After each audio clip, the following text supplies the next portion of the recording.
The tropics are plenty busy these days, Ashley. Yeah, we've been tracking this tropical system. It's been called the potential for a tropical cyclone for several days now.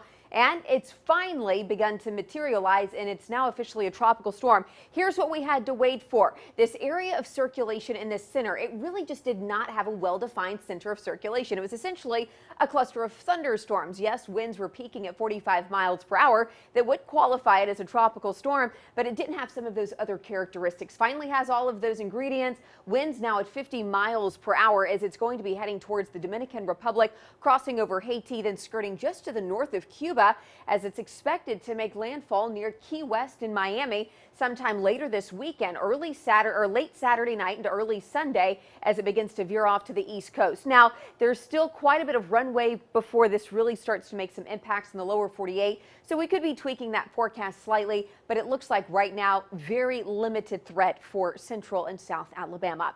Temperatures in Birmingham right now, though, as we switch back to our central Alabama forecast, 78 degrees, dew points in the mid-70s, a balmy atmosphere, rainfall in West Alabama. Heaviest rainfall from Carrollton to Aliceville along towards Reform and Gordo. Saw quite a bit of rainfall as you track back towards Tuscaloosa. Likely to get some wet weather there in T-Town within the next 20 to 30 minutes. But East Alabama, quite the contrast. Hardly any rain at all. Had a couple of drops of rain north of Gadsden. But overnight tonight, not necessarily ruling out rain, but I'm keeping most of that rain confined in West Alabama this evening. We'll see a short break in the rainfall right around daybreak tomorrow, and then on our way back to seeing a bit better chance of rain late tomorrow morning into the early afternoon. Let me show you what that looks like on our future cast.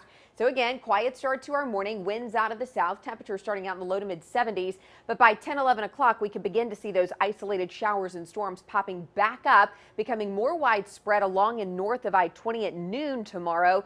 By late afternoon, we're going to see some much heavier rainfall along Interstate 22 from Hamilton to Jasper. That crosses over 65 by 6, 7 o'clock. By 8, 9 o'clock, that rain's pretty much out of here. We could have a few straggling storms by 10 o'clock Thursday night. But here's the big story. We're just really looking at an unsettled weather pattern that's going to be impacting us. Tomorrow will be our best chance of rain over the next several days. And then as we move into the weekend, it looks like those rain chances are going to dwindle. As the rain chances go down, temperatures going back up into the low 90s.